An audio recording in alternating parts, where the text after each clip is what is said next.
எல்லாருக்கும் ஒத்துக்காது. நான் வந்து இப்ப பாருங்க திருப்பி திருப்பி காமிக்கிறேன். 500 எம்எல் வந்து ஸ்மூத்தி. இந்த ஸ்மூத்தில வந்து கீரை. நான் வந்து கேளு இங்க இருக்கிற நெறைய வெரைட்டிஸ் ஆஃப் கீரை போட்டுருவேன். கீரை போட்டுட்டு சியா சீடு, லென்ஸ் சீடு, அப்புறம் இந்த ஃப்ளக்ஸ் சீடுன்னு சொல்லுவாங்க அப்படி. அது ஆல்மண்ட் மில்க், அப்புறம் வந்து கொஞ்சம் ஒரே ஒரு பனானா, அப்புறம் வந்து இது போடுவேன்.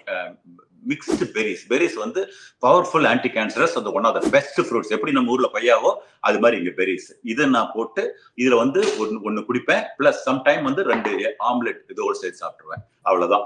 நைட் வந்து கொஞ்சமா ரைஸ், நிறைய பொரியல் கூட்டு என்ன வேணும் அது ஃபுல்லாவே குக்டு ஃபுட் தான். நைட் வந்து சாலட், ரா ஃபுட் சாப்பிட மாட்டேன். இன் பிட்வீன் பசிச்சதுன்னா ஒரு சேஃபா ஒரு பழம், அதுக்கு மேல இல்ல, பழம் கொஞ்சம் நட்ஸ் தான் எடுத்துப்பேன்.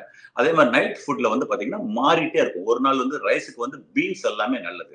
Powerful anti cancerous. எல்லா பீன்ஸுமே kidney beans, black eyed beans, black beans, blue beans, all legumes சொல்றாங்களா, அது எல்லாமே புரோட்டீன் இருக்கு. நம்ம சாப்பிடறத ஒண்ணு ஞாபகம் வச்சுக்கோங்க. என்னுடைய பிரின்சிபல் என்னன்னா, நீங்க கார்போஹைட்ரேட் சாப்பிடுறீங்களோ, ஃபேட் சாப்பிடுறீங்களோ, புரோட்டீன் சாப்பிடுறீங்களோ, நியூட்ரியன் டென்ஸ் ஹெல்த்தியா சாப்பிடணும். இது எதுவுமே அன்ஹெல்த்தியா சாப்பிடக்கூடாது. இதுல எல்லாமே ஹெல்த்தியும் இருக்கும், அன்ஹெல்த்தியும் இருக்குது.